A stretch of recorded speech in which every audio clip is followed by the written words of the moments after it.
300 feet down in the North Sea, Chris Lemons watched his lifeline snap and knew the gas on his back would last only minutes. September 18th, 2012. Chris Lemons was 90 meters down in the North Sea, repairing a pipe on a manifold. At that depth, everything keeping him alive came through one umbilical cord from the surface ship: breathing gas, heating, electricity, and communication. Then, a computer failure hit the support ship. It drifted, the line stretched, and it snapped. In one instant, Lemons lost almost everything that made the seabed survivable. The heated water in his suit, the power for his lights, his voice link, most importantly, his main breathing gas. What remained was his bailout cylinder, an emergency supply estimated at roughly 5 to 6 minutes. That number is the whole story. 90 meters down, freezing water, darkness, a few minutes of gas. The surface was not an option. Saturation diving does not allow a simple rush upward. The danger now was immediate and physical. Cold, isolation, and the clock on the tank at his back. And one question started at once. Part 1, 5 minutes.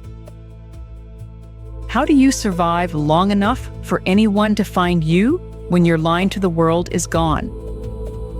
The water around him was about 3 degrees Celsius.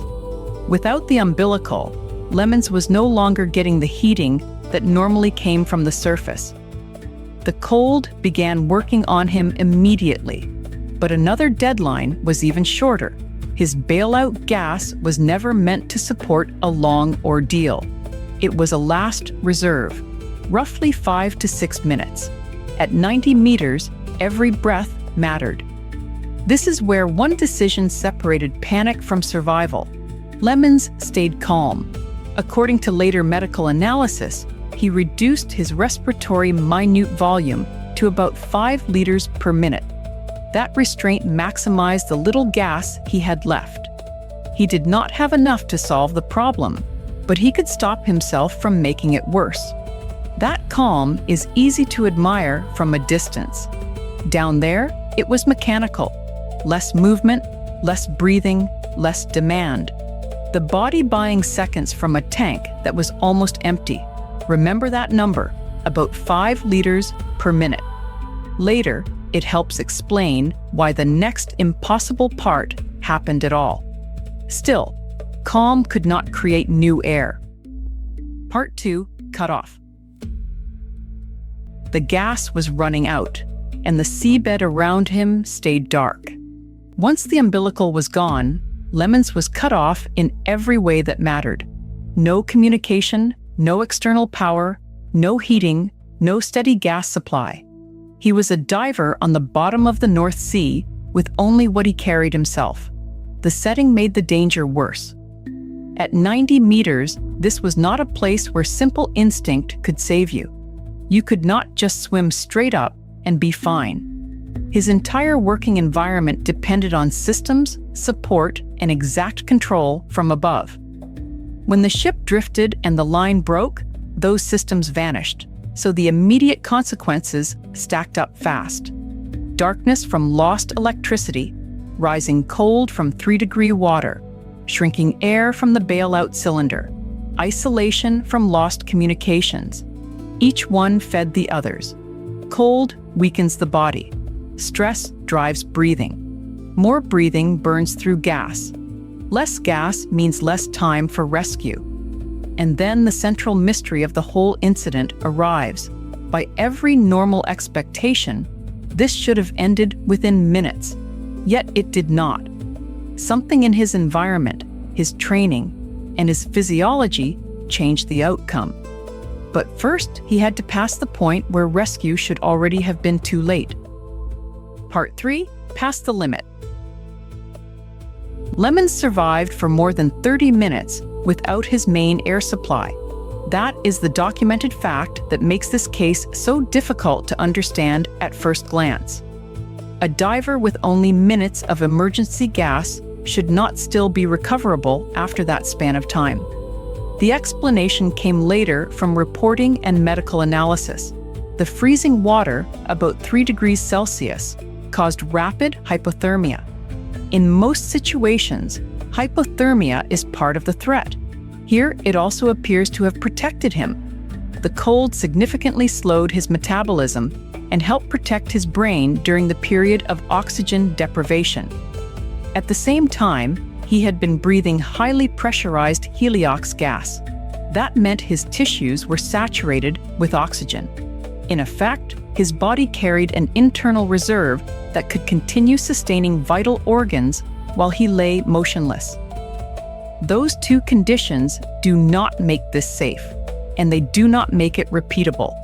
They explain a narrow survival window in one documented event. The cold slowed demand. The pressurized gas in his tissues extended supply, and his own composure had already reduced how fast he used what little breathing gas he had. This is the turning point of the story, even though Lemons himself was not making active moves by then. The things killing him were still there. But the speed of those threats had changed just enough to keep a rescue possible. The only remaining question was whether anyone could reach him before that window closed. Part 4, Found in the Dark. More than 30 minutes after losing his main air supply, a remotely operated vehicle found Chris Lemons on the seabed. His colleagues then brought him back to the diving bell. That sequence matters because it turns an unexplained absence into a documented recovery. He was not discovered by chance long afterward. He was located underwater, recovered, and returned into the pressurized environment of the bell, while there was still a final possibility of revival. When they got him into the bell, he was unconscious and blue. That image is the low point of the rescue itself. After all the waiting, after the impossible-seeming interval on the bottom, he still showed no obvious sign that the story would end well. Then came one of the starkest details in the record. He spluttered back to life after 2 breaths of mouth-to-mouth resuscitation. Not a long medical drama, not a drawn-out miracle scene. 2 rescue breaths, and a man who had lain at the bottom of the North Sea without his main air supply came back. That moment answers the open question from the beginning. How do you survive with only minutes of gas?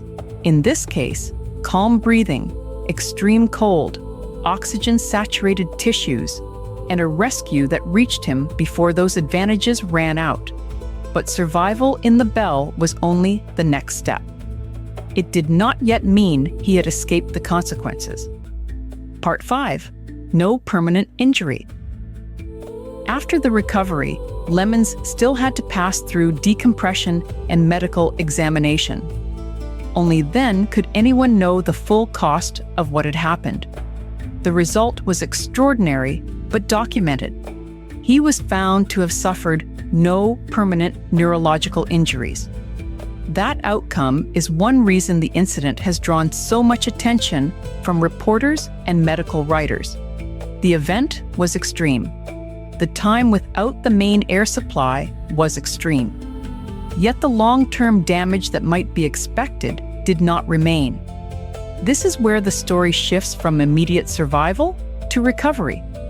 Not because the danger becomes less serious in retrospect, but because the evidence shows that the protection bought by hypothermia and oxygen saturation was enough to preserve his brain. It also sharpens the physical logic of the ordeal. The North Sea nearly killed him through isolation, cold, and lack of air. The same cold that threatened him also slowed his metabolism. The same saturation diving environment that made the emergency so unforgiving also left his tissues loaded with oxygen. Cause and effect ran both ways. That does not reduce what happened to luck alone. His calm under pressure still mattered. Reducing breathing to around 5 liters per minute conserved precious gas at the start, before unconsciousness and rescue took over the rest of the timeline. He was alive. He had no permanent neurological injury. The next question was whether a diver who had been this close to death would ever go back under again. Part 6, back to the bottom. He did go back. After decompression, recovery, and medical assessment, Chris Lemons eventually resumed his career as a saturation diver. That final fact gives the story its last turn.